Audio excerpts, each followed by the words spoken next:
Next up is Rick Downs. This opportunity. I went first. I've been here 12 years.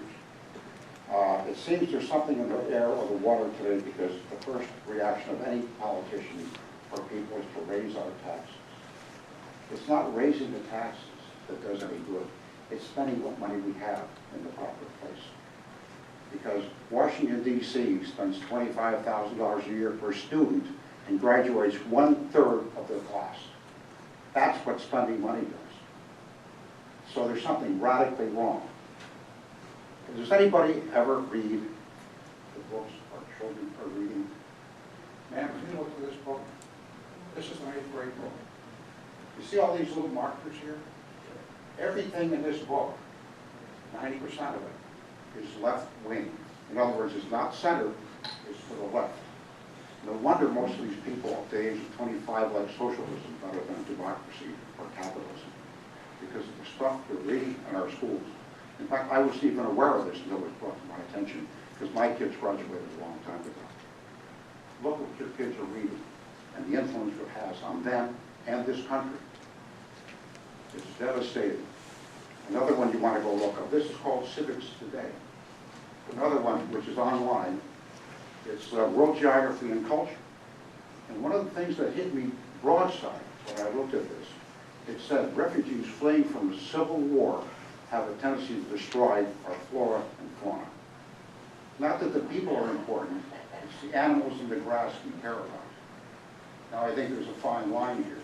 Our kids are learning this garbage. You can look this up online if you don't believe it. And ma'am, you spoke up. I have a solution. Sir, if you'd address that. I have a solution. I too was dissatisfied with my school system, and I was paying probably 3 times in taxes what you guys are paying now. But I was also working. I had the solution. I got a part-time job and sent my kids to private school. That option is always open if you care about it. Thank you. Next up is Tom Van Pelt. Ladies and gentlemen, I'm Tom Van Pelt. I live on Springer Road in Augusta, and I would like to remind you that we are now going through a reassessment. So our taxes are going to go up even if you don't raise taxes. If you do raise taxes, it's a double win. We're going to get slammed. Okay? I noticed on the chart of education, the 2 biggest lines were teacher ratio and salaries. Well, according to Augusta County Public Schools, the ratio of teachers, 1 full-time teacher for every 15 students. The statewide ratio is 18:1. As a point of reference, when I went to grammar school, our class size was 30 to 36. Okay? The other one was salaries. Okay? I looked at the different schools. We have schools that have 2 and 3 assistant principals. I went to a school with 5,000 students. We have 1 principal, 1 vice principal. Why do we need 3 assistant principals for a school with less than 800 students? Okay? The 2013 budget, the salaries for assistant principals is $1.3 million. I think, I agree with everybody else. They need to work smarter, not more money. Thank you. Next up is Sandy Garst. I live in Fishers over Virginia, and I have 5 kids, so I've been in the school system. I oppose a tax increase for any reason, but especially for schools. I'm confused about why we equate dollar figures to quality of education. I'm pretty impressed with the quality of our education in Augusta County, except for what they can't help. I've heard that we can't attract the best teachers with the salaries we pay compared to local communities. Well, I don't believe that, because I think we have some really exceptional teachers here. And I'm sure they'd love to make more money, and I think people that haven't had a raise in 8 or 9 years would agree they would like that too. But we have a great quality of life in Augusta County. I also believe that if our really exceptional teachers were allowed to teach instead of babysit, collect data, and regurgitate SOL tidbits, we would attract more exceptional teachers. So I propose that the problem is not money. The problem is, it can be traced directly to federal, state mandates and regulations. And I'm going to reiterate what some others have said. We need to get on Richmond. We need to talk to those people. The things that they are mandating are ridiculous. We need to fight the real battle, which is governmental interference in our schools. And in the meanwhile, we need to evaluate our educational priorities and work with the budget we have. I will leave you with an SOL that we teach to our kindergartners, which I don't really think should be a standard of learning at all, because I think standards of learning should reflect reading, writing, and arithmetic. But in the K7 is the student will explain that people work to earn money to buy things they want. Recognize that people make choices because they cannot have everything they want.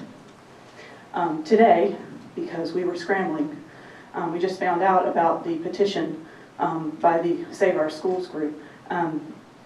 So we pulled together a petition very quickly just today, and I will give you copies. I have to make copies myself. I have 268 signatures so far in one day. I think the citizens don't want a tax increase. We are facing increases from the federal government, from the state government.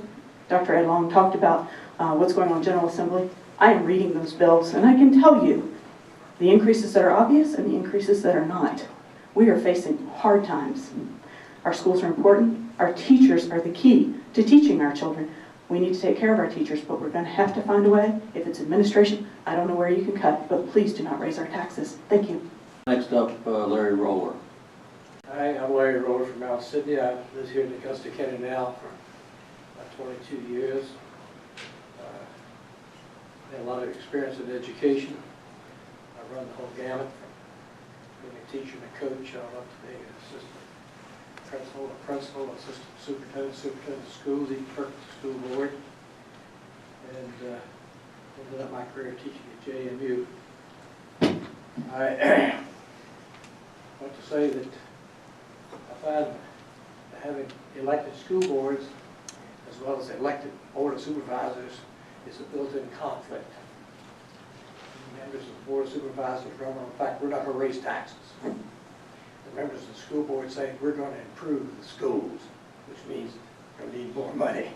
So there's a built-in conflict there, and it's hard to resolve that. I'd just like to say that I certainly agree with these people that want quality education. And when you think about no raises in 5 years, the rate of inflation, it's interesting how the government seems to always change the formula for inflation. But if you just compare the cost that's gone up in terms of hamburgers in the last 5 years, you can see that probably is a better rule of thumb in terms of the rising cost of inflation than anything else. And as a result, it robs everybody of their buying power. Yet, I think in terms of the tax rate that we have here, and I noted that as far as your budgets are concerned that are put on the internet, that that's interesting. With the tax rate that you have had over the past 7 or 8 years, 2005 to 2006, you had over $24 million balance at the end of the year. 2007, over 32 million. 2008, you had over 38 million. 2008 to 2009, you had over 41 million. 2009, 2010, you had $41,952,107. 2010, 2011, you had about 42 million. And 2011, 2012, you had $50,621,112. Now that's a year-end balance on the present tax. I want to commend you. To me, that shows fiscal responsibility. I think it's very commendable. At the same time, it shows that here's some money that could be used. I might say that your present budget is only projecting a year balance of $37,218,342. Taking that in consideration, I also want to commend you all for giving the school board over $3 million here this past fall. I don't know what they did with it. I don't think they stand in paper, but I hope they used it to raise the teacher's salary since they haven't had one for 5 years. I just point out this to show that perhaps if you can avoid raising taxes, you can use some of this money, which I call a carryover balance, you all call it something else, but it's a year-end balance that shows you could probably spend a little bit more on education and help get teacher salaries up. I would like to say this, of course, I've been retired for 22 years, so I cannot really account for what goes on in public schools today. I used to supervise student teachers in Augusta County as well as up and down the valley in Northern Virginia. And I'll say without any reservation, I'm very conservative when I say that in the classroom, when you talk about quality teachers and so forth, I would say that any reasonable criteria that you want to have, at least 80% of the teachers in these schools would be merit teachers in any type of criteria. And they're very dedicated and work very hard.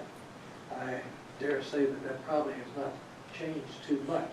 What has changed is what's taught our education people in the public schools and in the universities today. In the 70s, I can say this without reservation, that they were taught